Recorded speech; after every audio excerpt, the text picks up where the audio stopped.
Setting the Record Straight. January 8, 2020 by Anna von Reitz. There is a group of relatively high-level government employees, both military and federal civil service (SERCO types), who are misadvising President Trump and our veterans. Whether they are doing this because they don't know any better, or because they are disloyal, is unknown. They do have and hold many incorrect ideas about the whole situation and how the world outside of government is actually set up. Communicating with them is extraordinarily difficult because they only know what they know and aren't particularly open to learning anything else. I recently received an email from one of these characters in which he berated me and congratulated himself on his support of American veterans. I am sharing my response to him in hopes that it might finally break through the brain block some of these people clearly have. I don't care what you do with your own money or how you spend it. I have been supporting the Paralyzed Veterans of America (PVA) the last 3 decades myself. So what? None of that has anything to do with how to fund government operations for the military or the veterans, either one. Nor does it shed any light on the topic at hand. You cannot pay people using their own assets to do it. That is simply crazy making, and no matter how you cut it, it is a loss to them, not a gain. If a robber comes to my house and steals everything I own, then relents and gives me a little of it back, have I gained anything? No, I have not. The robber may have soothed his conscience a little bit, but I am still far worse off than when I started, having lost the bulk of my possessions and being forced to spend what's left to survive. That is what you are proposing as a remedy, Mr. Robber. What I am proposing is something quite different. Quite apart from your budgets and knowledge of things, the Queen and the Pope both owe us Americans a tremendous amount of money and credit, and we have every right to access it and spend it ourselves however we see fit. So we can afford to actually pay veterans without robbing them first. What a concept. But the only way we can access those funds is by claiming back our birthright status as Americans and joining together to operate our actual government. Otherwise we remain in a dependent condition and can't inherit all the money and credit that has accrued in the so-called legacy accounts.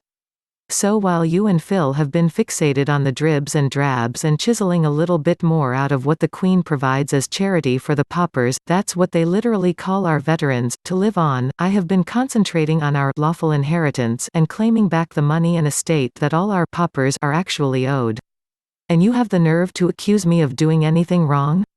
You are the one that is so clueless that you are actually harming the people you claim to serve, and insulting me and my efforts, and making all these bizarre assumptions about my motives.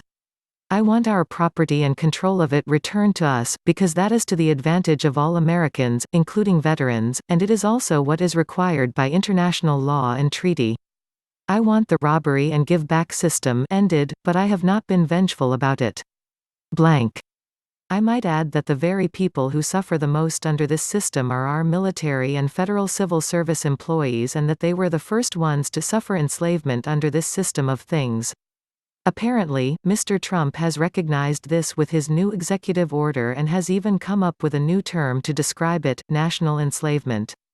Logically, they are the ones, especially as retirees, who should be most interested in seeing the present system reformed and the actual government owed to this country restored.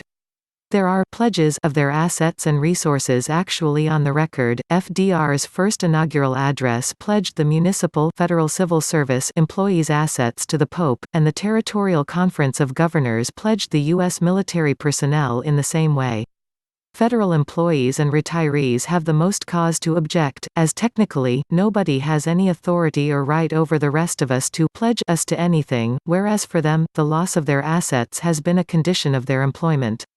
Any idea that I am unsympathetic to their distress and dilemma is completely off base and untrue.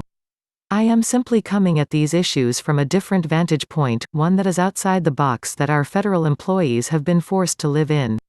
And from where I sit, it is perfectly clear that every American, regardless of their political status and regardless of their employment, benefits greatly by finishing the long overdue reconstruction of the federal government and by the proper operation of the Federation of States that we are spearheading. Many federal employees, retired and present, are afraid the rest of us. They know or have cause to know that things aren't right, and though most of them don't know why, they fear reprisals and losses of retirement pensions, and all sorts of other bug-a-boos.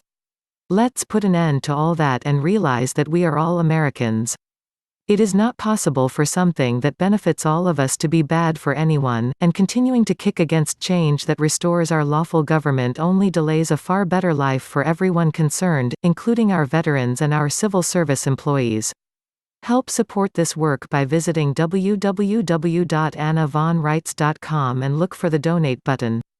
Links to this article and more can be found in the video description box.